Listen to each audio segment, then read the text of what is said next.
Davi Valença, seja mais uma vez bem-vindo ao nosso podcast. Feliz em você aceitar o nosso convite mais uma vez.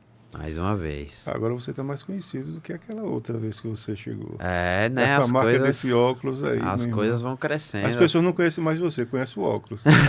É verdade. É verdade, eu tava contando a história nos bastidores aqui que um rapaz cheguei, tava passando ali na coroa do meu, o rapaz chegou, ei, vem cá, vem cá, vem cá. Aí eu fui, me aproximei, ele falou assim, eu não lembro seu nome, mas seu óculos, eu já sei quem é. E as coisas vêm dando certo, né? De lá pra cá a gente cresceu bastante, isso é bom. Davi, naquele momento você ainda estavam colhendo assinaturas para fundar o partido Missão. Isso. Naquele momento eu ainda não tinha conseguido. Ou já? Acredito que se a gente... Acho que a gente não tinha homologado ainda. Mas já tinha assinaturas. Acho que já tinha suficientes já. Eu E não vou me lembrar realidade. exatamente a data, mas era por aí, alguma coisa assim. Mas hoje o partido Missão é realidade. É realidade, 100% Qual é o número realidade. do partido? 14, número 14. Número 14. Número 14, muito simbólico. Eu Era um antigo PTB. PTB, isso, exatamente. Eu ia dizer que eu sou flamenguista, né? Eu ia dizer bem assim que é simbólico, Só né? você O nosso que é melhor jogador, Nós somos Arrascaeta. Você é flamenguista também? Então pronto, aí, boa sorte. Arrascaeta é 14, né? Cruyff era 14 também. A gente começou o movimento em 2014. Renan faz aniversário, nosso presidente, pré-candidato a presidente da República e presidente do partido, faz aniversário dia 14. Só 14 é o número da sorte, né? E qual é o único número que supera o 13? É o 14. Então tem que ser o 14, né? Mas qual é a missão da missão do partido Missão? A verdadeira, Cara, a verdadeira missão. eu diria que a principal missão do partido Missão é tornar o Brasil um país que possa sentar na mesa dos países mundialmente relevantes. Mudar o país, só que mudar o país é muito raso, né? Mudar o país para que ele, de fato, eu possa sentar na mesa com China, Rússia, Alemanha, Estados Unidos e não sentar subserviente a eles, mas sentar com um peso econômico, com um peso social, com um peso geopolítico que o Brasil merece ter, né? Quer dizer, a gente tem um potencial muito grande aqui que não é explorado direito por causa de governantes vagabundos, incompetentes e corruptos, e a gente precisa basicamente retomar o Brasil, essa é a verdade. A gente precisa organizar uma guerra contra o crime organizado, a gente precisa reestruturar o nosso sistema de saúde, a gente precisa reestruturar o nosso sistema fiscal, nosso sistema monetário, enfim, uma série de coisas que a gente vai entrar na minúcia aqui, mas em resumo, a missão do partido Missão é botar o Brasil na mesa dos países mais relevantes do mundo. Inclusive, tá no fascículo amarelo, né? Não, fascículo amarelo, no livro amarelo. O livro amarelo são 6 fascículos. Aí o primeiro é de onde viemos, onde estamos, o segundo. O terceiro, para onde vamos. Aí do quarto em diante você já começa um Brasil forte, né? Que aí você já começa a exercitar o poder imaginativo das pessoas. As pessoas no Brasil perderam essa capacidade imaginativa de pensar o país enquanto um país pujante. Para o brasileiro hoje comum, você vai falar, não, a gente tem como ser potência econômica. A pessoa vai, nada, aqui é Brasil. Aqui é o país do cachorro caramelo, é o país do meme. Não, peraí, não é o país do cachorro caramelo, do meme, do carnaval e da bunda. Aqui é o país de potencial econômico, aqui é o país de grandes riquezas, aqui é o país de terras raras, aqui é o país do petróleo, aqui é o país de tantas coisas culturalmente relevantes, de tantas coisas que são importantes. O país que alimenta o mundo. Perfeito, é um país de um agro pujante, é um país que, infelizmente, tem muitas coisas ruins, mas que a gente pode expurgar essas coisas ruins porque elas não são permanentes, né? Elas são parasitas que se instalaram e que aqui estão, mas que podem ser expulsos, né? A verdade é que a gente está com câncer, mas existe cura para isso. Existe cura e é o partido Missão. E a cura é o voto. Sim, em parte, né? Mas o voto do eleitor consciente. O meio para cura é o voto. Do eleitor consciente. Do eleitor consciente. Que é raro, né? A gente... uma das falhas do modelo democrático brasileiro hoje é que a gente perdeu esse potencial de democracia, principalmente quando a gente pega em estados como o nosso. Estados como o nosso, quando você vai para os interiores, é triste, porque a compra de votos faz com que, basicamente, nesses determinados locais, o sistema democrático não exista. Quer dizer... eu supostamente defendo um sistema democrático. O Brasil, o país da democracia, muito lindo, muito bonito, aqui vou bater no peito, é a democracia, é o amor. E aí, quando eu vou, por exemplo, para o interior, um determinado interior, eu vou para Umbaúba, eu vou para Cristinápolis, eu vou para, enfim, General Mainá, eu vejo que, por exemplo, a compra de votos nesses locais é altíssima. Só lá. Não, só lá não. Eu tô dizendo também nesses. Acrescente né? Capela no meio. Eu boto Capela, boto. Vários. Se a gente for citar aqui, a gente de 75 vai citar o 75. Porque até em Aracaju tem compra de votos. Tem, entendeu? mas olha, tem município que o vício é maior. Sim, com certeza. Tem. Não, com certeza. Em cada município, e aí olha que interessante, nos municípios tem um estudo que mostra que compara IDH com a presença do Centrão nesses estados, né? A gestão do Centrão. E aí você vai ver que quanto mais tem presença de gestões do Centrão, ou seja, partidos fisiológicos, né, que a gente já conhece, menor é o IDH desses locais. Onde tem partido de André Moura, meu Deus, de André, de Fábio, assim, é desastroso. Inclusive, eu fui recentemente num debate e eu comentei no debate que se você pegar André Moura e Fábio Mitidieri juntos, as duas siglas partidárias que eles comandam, respectivamente o PSD e o União Brasil, tem mais de 60% das prefeituras do estado. Ou seja, mais de 60% das gestões do estado é conduzidas por visão de mundo, que não tem nenhuma, né? Mas por essa visão de mundo centrista e pouco inteligente de André Moura e Fábio Mitidieri. São caras que pensam no próprio umbigo. São caras que não têm pensamento de Estado a longo prazo. Eles pensam nos próximos conchavos, né, os conchavos imediatos, e como eles vão fazer para ganhar a eleição de 2026. Né? É isso que pensa. São imediatistas, são egoístas, são mesquinhos e são burros. Essa é a verdade que as pessoas não falam, mas que tem que ser falado, porque é isso. E o eleitor fica caindo numa ideia de que não... Está avançando a gestão, a segurança pública melhorou, e aí Você acredita que melhorou a Cara, segurança veja, pública? De fato... Esse modelo sim. É maquiado. Na sua visão, melhorou? Sim. Nosso estado é seguro? Veja, melhorou. A gente teve uma queda, quando a gente for olhar os gráficos e as estatísticas e os números especificamente, a gente teve uma queda de mortes violentas, a gente teve uma queda em determinados tipos específicos de crime. Ok. O problema é que daí a gente criar uma narrativa, que é isso que o governo quer fazer, e aí é quando se cria essa maquiagem que você falou, que é justamente de pintar a gente como se a gente fosse a Suíça, existe um salto muito grande até aí, né? Aí se compara muito bem assim, veja, Sergipe hoje é o estado mais seguro do Nordeste. Mas peraí, você tá comparando com quem? Bahia e Ceará, que tem números de guerra? Quer dizer, você vai pra Bahia hoje, você não pode fazer um sinal de mão porque é um tiro na cabeça que você pode tomar. Um domínio crescente de facções criminosas. Hoje na Bahia você tem mais facções criminosas que no Rio de Janeiro. Não é bom você fazer nem um sinal aqui. Exatamente. Não então, é assim, no podcast. E aí, exatamente. Que fica o sinal imaginário, deixa pra lá. Aquele sinal. Isso, e olha que interessante. Aqui, por exemplo, quando você pega e faz um comparativo de análise estatística mesmo, de regiões periféricas, por exemplo, Aracaju, eu gosto muito de citar isso, e eu citei no prévio debate que eu tive com o delegado André Davi, né? Ele, mais uma vez, nessa mesma narrativa, queria pintar como se a gente vivesse na Suíça. E aí eu falei, olha... secretário, o senhor sabe tão bem que a gente não vive na Suíça que, por exemplo, as regiões periféricas de Aracaju ainda apresentam um número de mortes violentas muito relevante.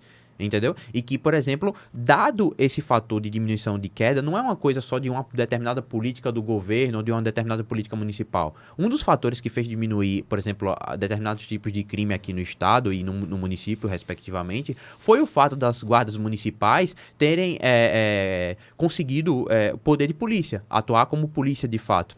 Né, isso vem crescendo, jurisprudências que vão saindo, né? Tem como a gente tá avançando legislativamente para ter cada vez mais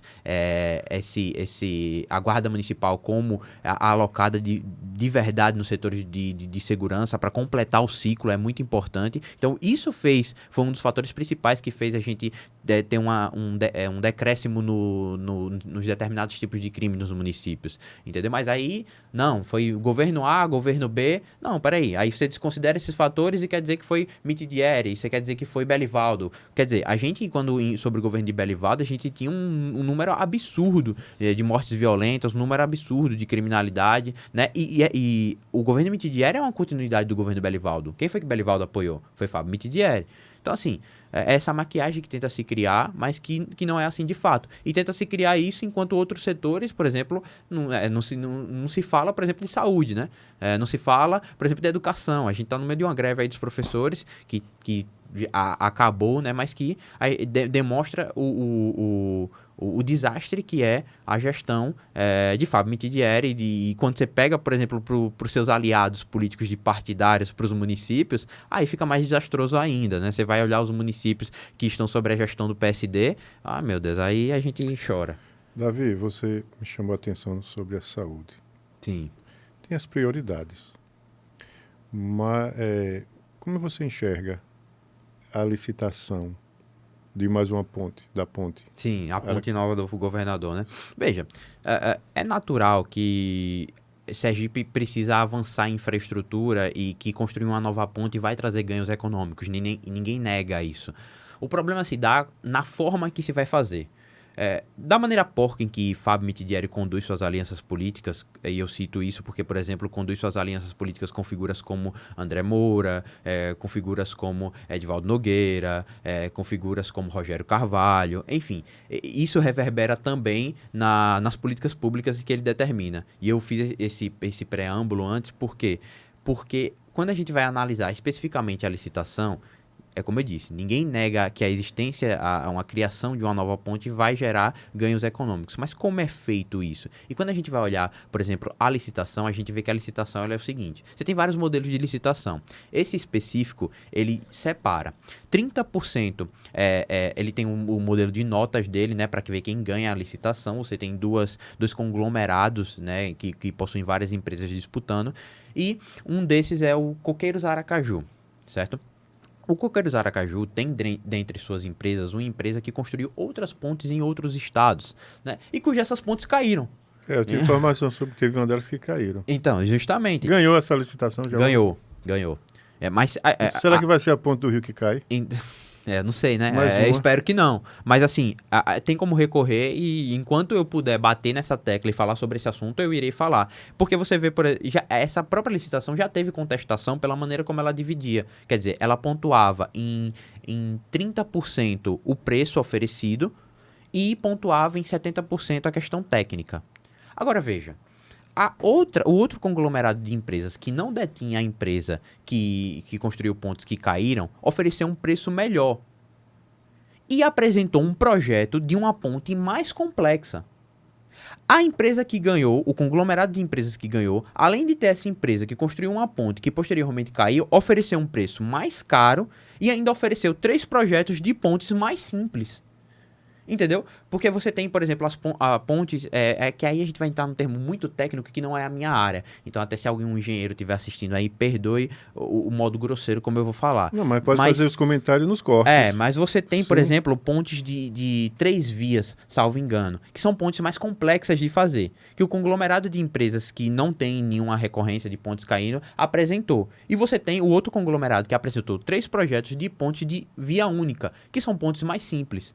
E ele ganhou na questão técnica e consequentemente, o motivo da questão técnica valer mais fez com que essa empresa saísse na frente. Agora, é uma preocupação. Quer dizer, a gente vai gastar, e aí é onde não se fala, né? 1 bi quase, praticamente. A gente vai gastar 1 bilhão de reais, certo? Para construir essa ponte com uma empresa que tem seus casos recorrentes. Fora isso, aí vamos falar de infraestrutura. Você tem uma série de outras prioridades do Estado, certo? Para você fazer no que concerne a infraestrutura. Quando a gente pega, por exemplo, Itabaiana, um dos ganhos econômicos de Itabaiana foi o fato de você ter construído uma rodovia no entorno ali. As pessoas sabem bem disso, quem vive em Itabaiana sabe o quanto essa rodovia facilitou a estrutura do comércio lá e basicamente fez crescer ainda mais a questão cultural dos caminhões em Itabaiana. Você cresceu no agro, você cresceu em vários setores.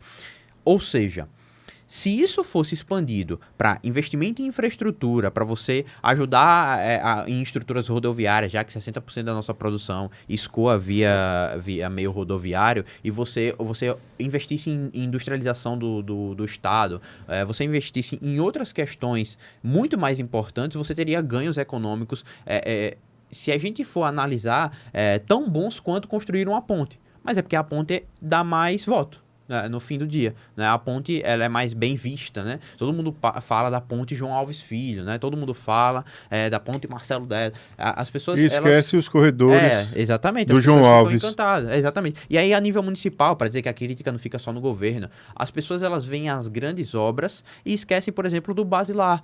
Esquecem da revitalização do centro histórico de Aracaju, esquecem da questão do saneamento básico, entendeu? Que ninguém fala. E aí, os políticos que têm rabo preso, pelegos... Porque não dá voto, né, Davi? exatamente. Os políticos que têm rabo preso, pelegos, e que estão, muitas vezes, ocupando cargos, seja eles enquanto deputados federais, sejam eles enquanto deputados estaduais, não falam disso, não falam porque estão presos, têm rabo preso, têm seus aliados políticos e não podem falar desses problemas. Mas a gente pode e a gente vai bater, mesmo que incomode. Você tem conhecimento, Davi Valença, sobre... Claro que tem, que eu já vi alguns vídeos seus sobre o Hospital João Alves. Porque são prioridades. Ou melhor, a ponte. Porque licitação, vem essa polêmica a qual você traz, a forma. Sim. Você enxerga que tem que, sim, ter a ponte. Sim, Agora, por que sim. o governo não investir em moradias, em casas populares? E o mais importante ainda, porque eu lembro que em uma entrevista, entrevistando o Mendonça Prado, Sim.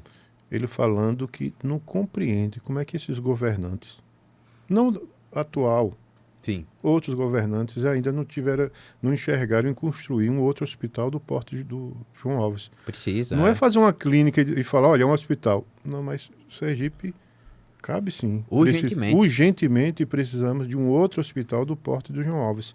E não adianta vir com esse discurso. Tem pessoas de Alagoas, pessoas da Bahia. Não tem nada a ver. Só ir para a porta do João Alves. 95% são de pessoas de Sergipe. Majoritariamente, a gente não, sabe disso. Não adianta pegar um caso de uma marca. Uma exceção, né? É uma exceção e falar que é a estrutura. Que é a regra, né? Não é bem perfeito, isso. Concordo com você. Foi aqui, acho que foi aqui na última entrevista que a gente fez, que a gente mostrou o vídeo daquele teto, né, caindo. Sim, então, teve o teto, teve a questão dos corredores. Sim, os Agora corredores. ficam ali, olha, homens e mulheres misturados, tudo junto, é um depósito de pessoas doentes, fazendo as necessidades, tudo ali, homens e mulheres. É um constrangimento. Sim, mas é melhor construir uma ponte. Exatamente. Que não deixa de ter sua importância. Mas é melhor cuidar do povo. Supostamente, né? Supostamente. Exatamente. A gente viu aquela... E até eu postei um vídeo falando sobre a educação, não. A saúde do Estado de Sergipe. E a secretaria... O perfil da Secretaria de Saúde do Estado veio me responder, dizendo que eu estava propagando fake news, que não sei o quê, como se a saúde daqui fosse maravilhosa. Aí eu puxei para eles, respondi eles nos comentários e puxei os dados, né? Você vai ver, por exemplo, você teve um aumento de investimento massivo na saúde pública e você conseguiu, ainda assim, ter um aumento de mortes evitáveis, né? Sergipe conseguiu esse feito. Além disso, você teve, por exemplo, 2 secretários da saúde, um do governo Belivaldo e um já do governo Fábio Mitidieri, que tiveram que devolver foram condenados a devolver verba federal porque simplesmente a gente não sabe onde essa verba federal foi parar. Ela foi enviada, chegou na mão dos secretários, ela para ser destinada para o setor público e ninguém sabe onde foi parar. Aí a gente tem, por exemplo, o caso do bebê Elias, né, que enquanto o governador fazia suas agendas, cumpria suas agendas, pulando carnaval aqui e ali, né, Sergipe aqui, e alegria e festa, o bebê Elias falecia, né, porque não tinha UTI pediátrica, né, e ele não conseguiu ser atendido. Ou a gente teve o caso do rapaz também que foi transferido e que estava fazendo seu tratamento oncológico, isso no meio das festas, eu me lembro, porque a família dele veio falar diretamente comigo para que a gente falasse sobre esse caso. Ele estava fazendo o tratamento oncológico, a doença estava regredindo e aí faltou remédio oncológico e simplesmente a doença avançou e o rapaz veio a falecer. Então assim... Esse é o governo que quer se reeleger. Perfeito. E são casos como esse. E aí, e olha, aí quando o governador... E quando o governador foi perguntado sobre esse rapaz, ele, não sei quem é, não. Peraí, entendi. Então, quer dizer, a saúde tá uma maravilha, mas quando você vai olhar para o real, são pessoas nos corredores, são bebê morrendo por conta de ausência de UTI pediátrica, jovem morrendo porque não tem remédio oncológico, teto sendo remanejado, caindo, né, enquanto as pessoas estão lá naquelas determinadas salas. Quer dizer, é um desastre completo. Mas tenta se vender, é secretário, né, que envia a verba e a gente não sabe onde a verba vai parar. Aí quer se vender que a saúde do do país, aliás, do Estado, é a saúde da Suíça, é a saúde de Barcelona. Quer dizer, se eu for acreditar no marketing panfleteiro do governo, eu acho que eu vivo em Barcelona, na Espanha, né? Eu devo relaxar e ficar calado porque não tenho o que reclamar, né? Quer dizer, saúde pujante, indústria, emprego, enfim. Mas a gente tá aqui para falar a verdade, né? E as pessoas Claro. precisam saber a verdade. Davi, você é um excelente formador de opinião. Eu falo que é excelência Muito porque obrigado. você leva essa informação com responsabilidade. Você não tem noção como eu fiquei feliz quando você aceitou mais uma vez participar do nosso podcast. Não, honra é minha. Mas olha, tem um tema, o Banco Master. Sim, vamos falar do Banco Master. A minha opinião, se abrir a caixa preta na íntegra, eu acredito que a República cai. Mas cai. Cara, concordo com você. Envolvimento com político da esquerda. A esquerda, envolvimento sim. Sim, Envolvimento com políticos da direita. sim. Do Centrão, Centro- Judiciário. o judiciário envolvido. Cara. Sim, sim. Assim, o Banco Master, eu diria que tem um potencial de ser o maior escândalo da história do país.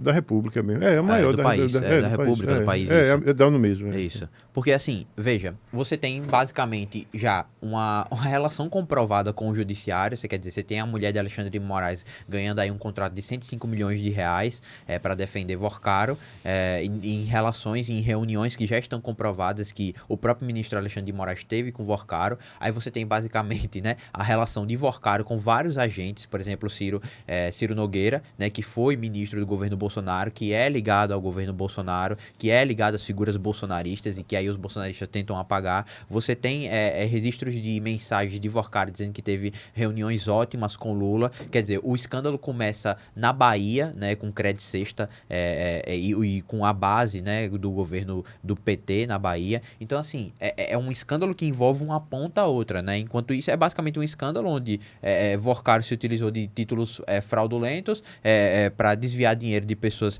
de várias pessoas, né, desde pessoas jovens a pessoas idosas, enfim, a funcionários públicos, né, enquanto pegou esse dinheiro e usou para fazer suruba, né, e ficava lá, ele na suruba e o povo se fudendo, né, se lascando, perdendo dinheiro. Então, assim, tem um potencial de ser o maior escândalo da história da República, porque ele pega de uma ponta a outra. E olha que curioso, aí as pessoas vão se irritar comigo agora, porque o cara, ele vem comigo, esse menino é bom, eu gosto dele, ele é de direita, ele bate de frente com o sistema, tal. Aí quando eu viro pra comentar sobre a direita do Estado, pra falar de Bolsonaro, eu penso, pra quê? Mas tem que falar, cara. Olha que vídeo sorrateiro o Rodrigo Valadares soltou, foi hoje de manhã ou foi ontem, mas eu acredito que tenha sido hoje de manhã.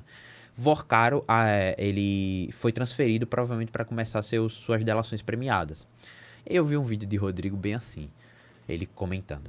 Veja, Vorcaro foi fazer a delação, é isso mesmo, tem que fazer a delação, vamos cobrar e estaremos aqui para, caso ele não fale tudo, nós anularmos a delação dele. Pera. Então, caso ele, na sua visão, não fale tudo que você acha que ele tem que falar, você vai trabalhar para anular a delação dele. Eu tô entendendo. E aí eu vou explicar para as pessoas que gostam de passar aquele pano. O que Rodrigo está reverberando para a base bolsonarista, e aí você cai... Assim, você escolhe se você vai ser otário ou se você não vai ser otário. Certo? Eu estou demonstrando os dois caminhos. Esse é o momento que você escolhe. E aí, se você quiser ser otário, tudo bem, você segue nesse caminho. Talvez depois você volte, né? E nós estaremos de braços abertos. Mas você escolhe. Por quê? Porque o que está demonstrado claramente é que a base bolsonarista, por ter agentes ligados, né, e envolvidos no caso Master, vai trabalhar para anular a delação premiada de Vorcaro, caso a delação chegue no pescoço deles. É só isso. Você tem, por exemplo, ligações do próprio Nicolas Ferreira com a Igreja Alagoinha que tem ligação direta com o caso do Banco Master. Então, assim, é um absurdo completo. E aí tem que ser falado. Eu não vou... falar do PT? Falo do PT, a gente bate no PT. Sou de direita? Sou de direita. Agora, quando tiver que falar das vagabundagens, dessas absurdos que a esquerda bolsonarista, porque acredita que parte da política é você babar o ovo de alguém...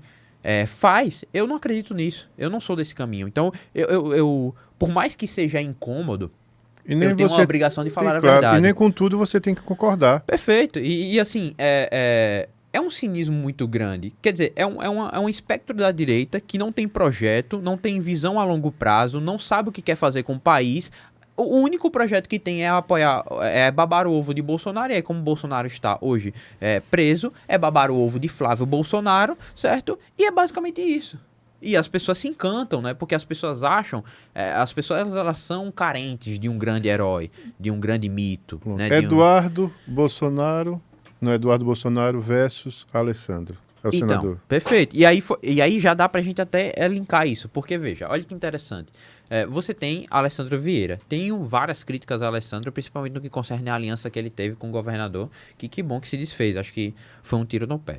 Porém, está conduzindo um processo importante da CPMI do Banco Master, né? É uma CPMI hoje... Ele está sendo eficaz nessa comissão, na sua visão? Ele já conseguiu as assinaturas, né? Então eu acredito que a CPI ela tem objeto, a gente conseguiu, o senador junto com a base de senadores, né? Eu não sou senador ainda, quem sabe eu chego lá um dia, mas com a pressão do MBL também, que participou muito desse processo ativo de pressionar para ter a CPMI, conseguiram as assinaturas. A CPI tem objeto e eu acho que ela vai ser levada à frente por conta da pressão popular que envolve isso, né? É um desejo, mas é uma análise que eu acho possível. Pois bem, é uma condição muito importante e é uma condição que é uma qualidade nobre ser levada à frente porque uma exposição, tem que ter muita coragem para você levar à frente uma CPMI que atinge desde a esquerda, a direita e até o judiciário, né? Você tem que ter muito, no bom popular, tem que ter muito culhão para fazer um movimento assim. E vem conduzindo firmemente pelo senador Alessandro. Aí beleza. Obviamente a gente sabe, como eu disse mais uma vez, é o caminho do otário e o caminho do não otário. Quem observa e olha sabe que é incômodo a base bolsonarista tocar essa CPI à frente. Aí o bolsonarista vira pra mim e fala assim, não, mas veja, Flávio assinou a CPMI, ele assinou, depois que já tinha todas as assinaturas coletadas, né? É incômodo a base bolsonarista. Mas ele assinou por livre e espontânea pressão. Por livre e espontânea pressão, perfeito. Então, é incômodo. E aí você, por exemplo, tem um vídeo de Eduardo Bolsonaro, que nem tá aqui, né? Tá nos Estados Unidos, né? Quer dizer, ele... vão lutando daí que eu luto daqui, né? Vão lutando daí que eu luto daqui. Um covarde, se você for pegar, por exemplo, a análise, pra não ficar só, tipo assim, tá atacando só no ad hominem. Quando você pega a produção legislativa dele, é pífia, é ridícula, não passou nenhum projeto relevante, basicamente não atuava, não trabalhava. Fez nada. Era tipo uma Erika Hilton da direita, entendeu? Era nesse nível, assim, de não trabalho. Aí tá lá nos Estados Unidos agora, né? Curtindo a vida, inclusive, em parte dela com dinheiro público ainda, né? Já que durante muito tempo que esteve lá ainda estava recebendo o salário de deputado federal. E aí você tem esses ataques direto à figura de Alessandro Vieira. Só que eu aponto mais. O ataque de Flávio Bolsonaro e de Eduardo Bolsonaro à figura de Alessandro não é um ataque meramente a Alessandro, é um ataque à própria CPMI do Banco Master, porque eles tentam deslegitimar o agente que está fazendo isso. É um traidor, não sei o que, aquilo lá, porque deslegitimando o agente, eles deslegitimam também a CPMI. Entendeu? Então, assim, é claro o movimento estratégico disso, porque no fim a água bate na bunda deles também. Então, assim, é prejudicial para eles que tenha a CPMI, assim como é prejudicial pro PT. E aí, para não ficar só falando dos bolsonaristas, é prejudicial muito pro PT. Tanto que Rogério Carvalho não assinou a CPMI, né? Tanto que o parte do grande golpe começa na Bahia. Começa com o governo do PT, com Credit Sexta, né? Que é basicamente via empréstimos consignados que você tinha ali. E é o governo do PT que organiza isso, que estrutura essa possibilidade desses primeiros empréstimos consignados, que vai fazendo o próprio Vorcar e o Banco Master ganharem massa para escalarem seu projeto de fraudes absurdas. E aí, basicamente, você tem um PT encalacrado até o pescoço, né? E aí, quando você chega no Senado, você vê que o próprio Rogério Carvalho não assinou, né? Laércio demorou, né? Por livre e espontânea pressão também ele foi lá e meteu a canetinha dele, porque Laércio é outro que basicamente tem compromisso nenhum com qualquer ideia de direita, é um cara do centrão, é um cara fisiológico, e você tem o próprio Rogério Carvalho que esse sim tem compromisso com Lula, compromisso com a vagabundagem, compromisso com a corrupção, compromisso com os 99 assessores que ele tem, né? Pagos com dinheiro público para fazer, me perdoe, mais um trabalho ridículo, pífio, e assim, digno de um cara que deveria ser expurgado da política, e assim, não assinou. E hoje, o que é uma das principais demandas populares, né? Mas eu tive uma conversa muito interessante, e aí fazendo um disclaimer, É meio triste a situação que a gente vive no país, porque, dado as coisas que vão vazando de Workaro, se a gente fosse um país sério, era pra tudo estar parado. Só que a gente é um bananil, né? E aí o que acontece na prática? As pessoas começam a idealizar Workaro. Quer dizer, você tem as liberações das conversas dele, né? Dos vídeos, das primeiras festas que começam a aparecer. E as pessoas estão lá... Orgias. E as pessoas... Ele praticava até orgias. Ele gostava do bem bom, né? Gostava de Sim. modelo, gostava muito de loiras, né? E assim, quais são os comentários das pessoas? É pra isso que eu pago imposto, meu dinheiro bem gasto. Porque no fim, é como um rapaz muito inteligente que eu tive uma conversa, um amigo meu, ele disse, no fim, o que o brasileiro médio queria era estar no lugar de Workaro, entendeu? E isso é muito perigoso. E por isso que a gente precisa, e aí voltando para o Partido Missão, porque a gente sempre volta nisso, a gente precisa de um choque brutal de ordem.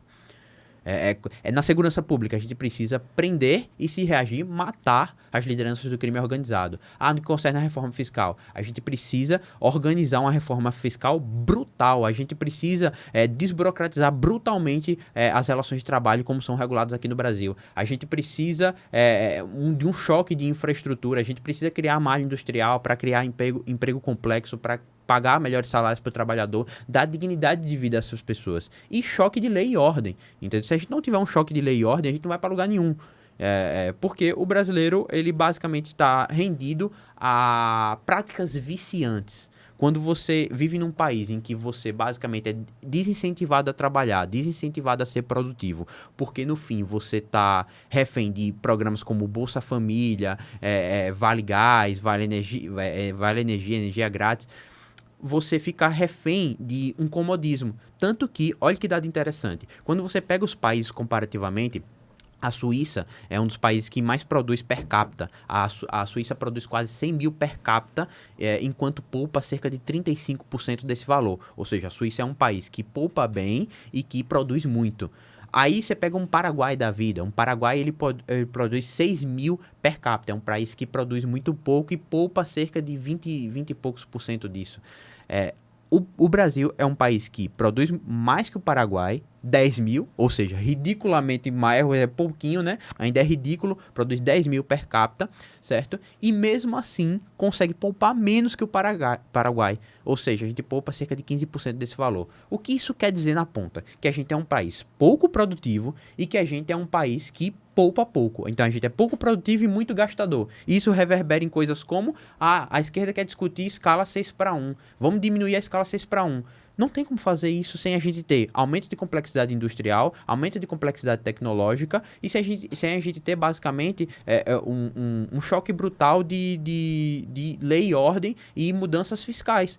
A gente não tem como fazer isso. E a esquerda fica jogando isso para dizer que defende o trabalhador sem medir as consequências de fato. E aí, por que eu estou dizendo isso tudo? E aí, para finalizar o raciocínio.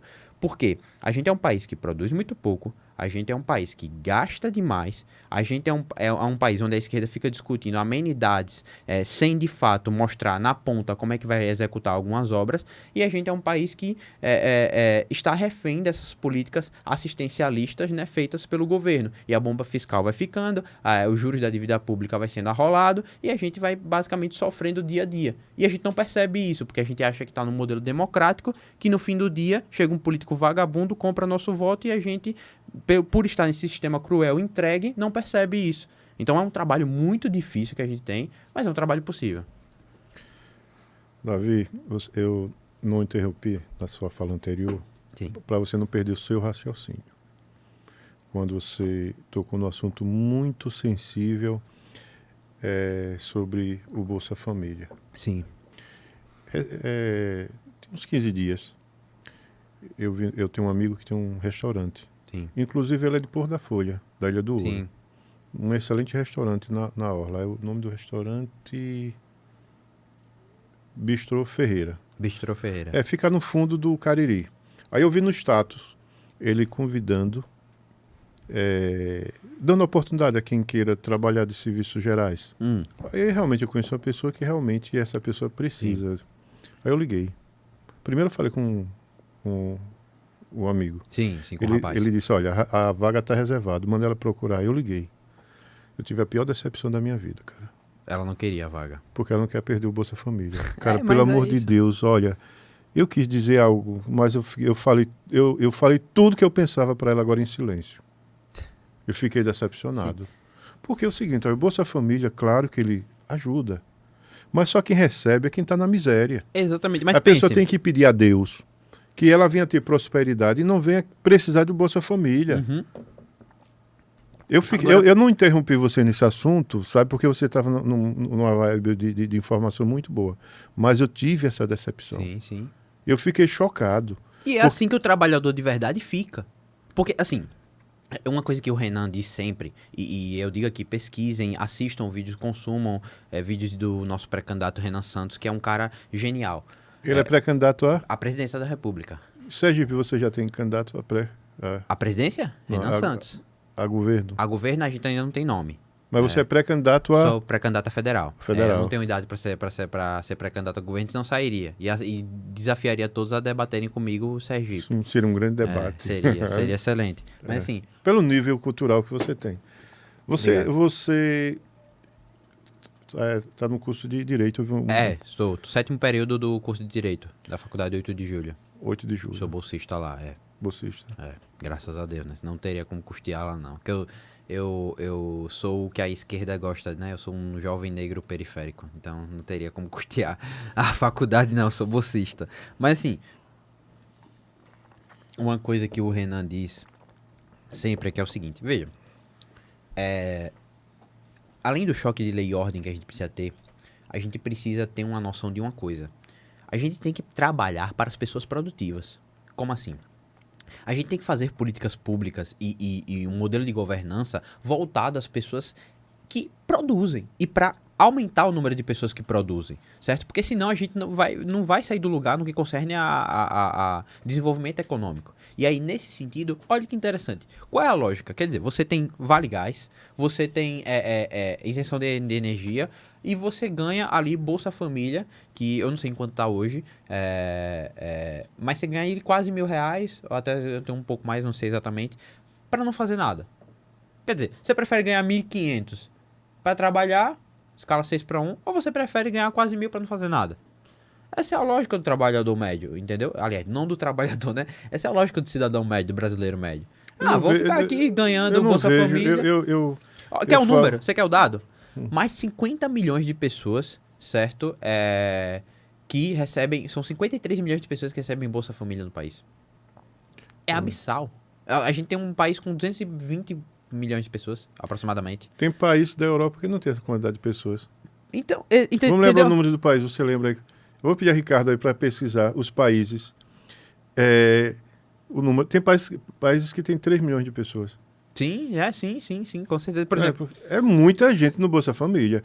Isso aqui, eu e você não somos contra. Somos contra aquelas pessoas que não querem prosperar, querem ficar só ali. Perfeito, é isso. A minha crítica e a sua, eu tenho certeza, é para aquelas pessoas que não querem nada. São pessoas preguiçosas, nem todos são. Perfeito. Tem aquelas pessoas que realmente precisam. É isso. Nós devemos respeitar a ajuda, certo? Mas eu mudei minha visão depois desse episódio. Eu mudei um pouco. Sim, porque você precisa de programas de assistencialismo com portas de saída. Se você não tem programas assistenciais com portas de saída... Já dizia... E outra, olha que interessante, me perdoe interromper, mas uma coisa que o Arthur sempre fala, programas assistenciais não é para a pessoa se vangloriar que está pegando um programa assistencial. Sim. Ele é algo que, em propaganda, tem que ser desincentivado.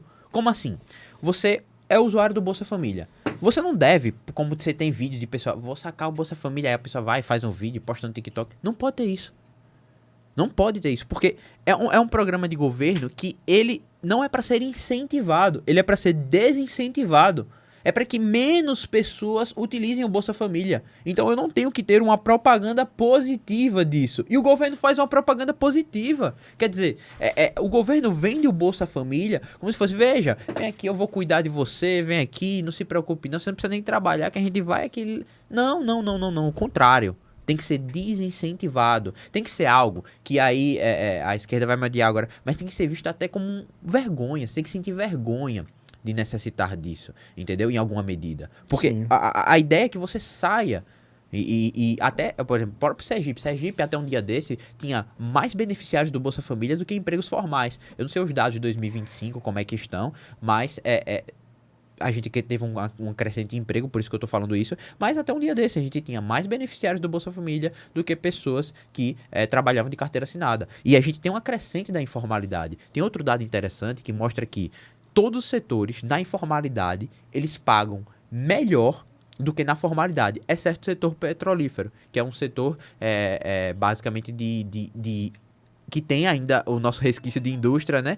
E que tem uma alta complexidade tecnológica, coincidentemente, né? Tem uns países, olha, do Bolsa Família, 18, olha os dados. Aqui, 2026 o programa Bolsa Família atendeu mais de 18 milhões. Esse é dado de 2026, pronto, 2026. Todo o Brasil. 18,73 milhões. São os dados, olha. Quer dizer, muita gente no Bolsa Família. Muita gente. Olha, me faz lembrar uma letra de uma música do saudoso Luiz Gonzaga.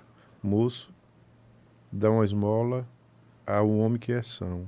Ou me mata de vergonha ou vicia o cidadão. Vicia. Vicia. A pessoa fica viciada, não quer prosperar. Exatamente, que é cômodo. É cômodo Se você acomoda, assim, não quer mudar, fica assim. Eu não sei qual milagre essas pessoas fazem. Eu acho que é o milagre da eu estou até enrolando. Multiplicação. Estou igual até um dublê de jornalista, sabe? Tá igual o presidente. Isso, exatamente. É o milagre, rapaz, que faz acontecer. Porque é revolta. Tem situações que faz você ficar um pouco gago até de comentar. Eu mudei. Sim. Mudei, assim, a visão do Bolsa Família depois desse episódio. Sim, Sim, quando a gente toma um choque de realidade. Eu tomei um choque de realidade. Sim. Vamos falar só um último dadozinho para jogar na mesa. Aí olha que interessante. De todos os setores que foram comparados, setores que têm espelhamento da iniciativa pública e privada, você teve os setores da iniciativa na informalidade, iniciativa pública e privada, não, esqueça. Setores na formalidade e na informalidade. Todos os setores na informalidade pagavam melhor. E outra, o único que pagava melhor na formalidade era o setor petrolífero, que basicamente você tem ali uma forte atuação do setor público, do setor privado, e que é um setor industrializado, né? Que você tem industrialização. Inclusive, olha que interessante, Sergipe, até a década de 10, tinha 40% do PIB basicamente em indústria petrolífera, indústria de exploração de petróleo e gás, né? Então é um dos nossos setores industriais que ainda sobrevive e a gente precisaria aumentar essa malha no que concerne a complexidade industrial do agro. Aí é um assunto que eu amo assim falar, mas enfim. Vamos deixar esse assunto para outro momento. Eu quero debater esses outros assuntos diversos com você. Antes de começar, você é pré-candidato. Sou pré-candidato. A deputado federal. Antes de começar, eu já deixo de mão fazendo um convite para um novo podcast. Mas eu quero concluir, porque nós estamos chegando ao final do nosso podcast, com 2 pautas de perguntas. Fim dos municípios e crise na direita em Sergipe. Perfeito. E aí, pronto, vamos lá. Então é o seguinte, dentro de todas as propostas que a gente fala, por exemplo, a pré-candidatura de Renan Santos, as pautas que a gente tem no que concerne a ajuste fiscal, as pautas de segurança pública, uma das coisas que a gente vem batendo na tecla são a questão dos fins dos municípios, né? E aí as pessoas ficam muito assustadas. Você vai acabar com a cultura de General Mayná. Peraí, calma. Eu quero acabar com o General Mayná, não com a cultura de General Mayná. O fato é que, por exemplo, municípios como General Mayná e outros municípios, Cumbe, por exemplo, são municípios que eles servem única e exclusivamente de curral eleitoral para a sobrevivência de uma determinada oligarquia. Quer dizer... Mas você sabia que General hoje arrecada mais do que Carmópolis? Mais do que Carmópolis? Não sabia não desse número. Mas dá déficit, isso eu sei. Mesmo arrecadando mais... Ali é o reino da corrupção. Meu Deus, eu fico imaginando. Olha, General Maynard arrecada mais que Muribeca. Eu não sabia disso. Arrecada. Agora eu vou lhe dizer. Como eu disse, isso eu tenho certeza. Mesmo arrecadando mais, dá déficit. Então, assim, por exemplo... da corrupção. Lá a corrupção nasceu e mora ali. Sim. E porque esses locais, eles são basicamente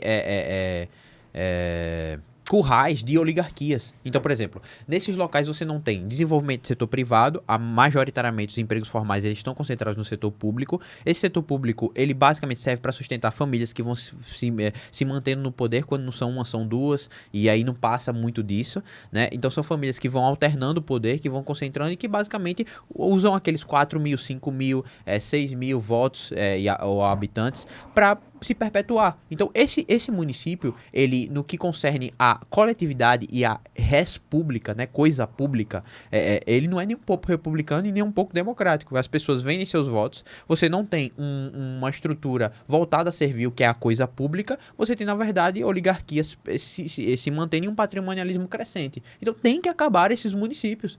Tem que acabar. Não tem sentido de Cumbe existir, não tem sentido de General Mainá existir, não tem sentido de municípios tão pequenos, não tem sentido de Telha existir, não tem sentido de Buquim existir. As pessoas estão tendo êxodo de Buquim, as pessoas estão saindo de lá, porque você não tem, basicamente, empregos.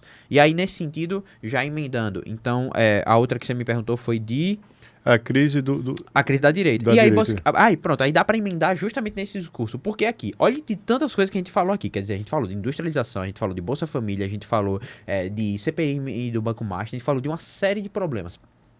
Quando é que você vai ver figuras como Valmir, figuras como Rodrigo Valadares, figuras como Emília Corrêa, tendo essa profundidade de discurso? E não é porque Davi Valença é melhor, ou grande, ele é um maravilhoso. Não, é só porque simplesmente a direita bolsonarista, ou a direita centrista, né? Porque a verdade é que Emília nunca foi bolsonarista, e o próprio Ricardo não é bolsonarista, né? É um cara que basicamente bate em Bolsonaro, que agora tá babando o ovo de Flávio, e tá babando o ovo de Valdemar da Costa Neto, um mensaleiro condenado, que inclusive, que ridículo, que papel ridículo, sei lá, beijar a mão de Valdemar da Costa Neto pra ser pré-candidato a governo do estado. Assim, eu sentiria vergonha de fazer isso. Eu acabaria minha carreira política antes de fazer uma coisa como essa. Mas enfim, então você não vai ver parte dessa direita tendo essa profundidade de discurso simplesmente porque eles não têm interesse em ter essa profundidade de discurso. Eles não estudam, certo? Então eu sempre falo, ó, por que a gente tem que vencer? Eu falo aí pro projeto do MBL, o projeto Partido Missão. Enfim, porque nós estudamos mais, nós somos melhores, nós somos mais preparados, sabemos o que a gente quer fazer com o Estado e com o país. É isso, entendeu? A direita bolsonarista, nem essa direita centrista, sabe o que quer fazer com o Estado. As pessoas, elas são apaixonadas por determinados agentes. Então, elas são apaixonadas por Rodrigo Valadares, elas são apaixonadas por Flávio Bolsonaro, elas são apaixonadas por Ricardo Marques, mas essas pessoas não representam verdadeiramente o trabalhador na ponta, não representam sequer as pessoas que têm crença em determinadas pautas de direita, porque simplesmente elas não defendem pautas de direita, elas defendem um determinado político. Então, por exemplo, se o Rodrigo Valadares tiver que escolher entre uma pauta de reforma fiscal e babar o ovo de Flávio Bolsonaro, ele vai babar o ovo de Flávio Bolsonaro. Se o Rodrigo Valadares tiver que escolher, por exemplo, entre você ter um impeachment no judiciário e você babar o ovo de Flávio Bolsonaro, ele vai babar o ovo de Flávio Bolsonaro. Ele não vai fazer a escolha difícil, ele não vai fazer a escolha de direita, porque é assim que esses políticos se movimentam. E aí, nesse sentido, certo? Nesse sentido, você tem essa brigaiada toda, porque não tem unicidade de pauta, não tem unicidade de projeto, não tem unicidade de crença do que se quer fazer com o país. Logo, como não se tem unicidade disso, existem essas brigas, porque o pensamento é no próprio umbigo. Então, se o pensamento é no próprio umbigo, se o pensamento é no meu clã, e o meu clã vencer a próxima eleição, não há sentido, então, eu me preocupar em fazer ataques a Emília fazer ataques a Rodrigo fazer ataques a Valmir fazer ataques a Ricardo, e enfim, vice-versa. E assim, me perdoe, mas nisso tudo eu estou do lado da briga, porque enquanto eles estão brigando por coisas ridículas que é a próxima eleição, eu não estou nem um pouco preocupado com a próxima eleição. Se Davi Valença não for eleito, tudo bem, problema. Eu não estou preocupado com isso, eu estou preocupado em mudar a história do Estado. E eu não é na próxima eleição que... E não é na próxima eleição que eu vou mudar a história do Estado. Eu vou mudar a história do Estado ao longo dos anos, certo? E eu sei que eu estou preparando, fomentando e organizando os melhores para fazer isso. Eu sei que eu estou do lado do melhor projeto. Eu sei que eu estou do lado do pré-candidato à presidência da República, Renan Santos, que é o candidato mais preparado que temos. Então, minha preocupação não é mesquinha da eleição de 2026 em ser deputado federal, botar a pompa no peito, ganhar 40 mil. Não estou nem um pouco preocupado com isso. Se perder a eleição, me perdoe o termo, foda-se, eu não estou nem aí. Entendeu? O que eu estou preocupado é em, de fato, mudar a história do Estado. E para mudar a história do Estado, você tem que ter projeto e não ficar com briguinha mesquinha. E aí, nesse sentido, emendo, e eu sei que você já estamos indo para o final, vou finalizar agora. É nesse sentido que a gente cria o que a gente cria. Então, por exemplo, a gente tem, a nível nacional, a Valete, que é a nossa revista impressa, uma revista verdadeiramente de direita, com vários intelectuais. A gente tem uma rede social própria. Onde encontra essa revista? Essa revista você encontra em Valete, revistavalete.com, certo? Você tem É virtual? Não, ela é impressa, é revista impressa, ela chega na sua casa.